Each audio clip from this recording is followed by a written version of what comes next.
do we have here? You were supposed to have been disposed of.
Apparently even this refuse has T's recovery ability.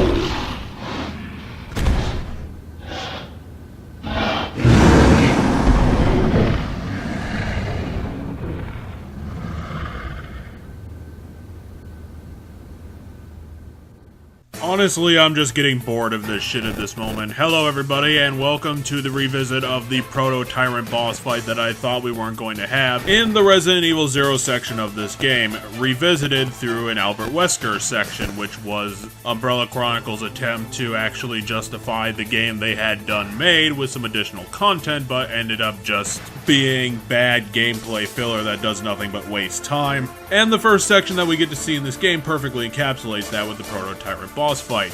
Remember back in the original Resident Evil 0 that we had done, we'd actually fought this guy twice in boss fights. The difference between then and there was that because we were fighting them in small arenas and this guy has a 7-foot arm, it was actually dangerous and he dealt a ton of damage. Now that we're in Umbrella Chronicles, the arena gets a lot more spread out, there's way more space to work with, and it turns more into the William Birkin Form 2 fight from Resident Evil 2, I believe, where you're running around that cable car and there's just a ton of space to work with and it's not that fun. Yeah, somehow Capcom made that idea and made it worse, because the on-rail shooter section turns this boss fight basically into one of those carny shooter games, the shooting gallery things. Like, it is as stock and barrel as you could possibly find in any game. This is boring beyond what I thought was capable of being boring, and this is already a boring game, so dumbing it down even more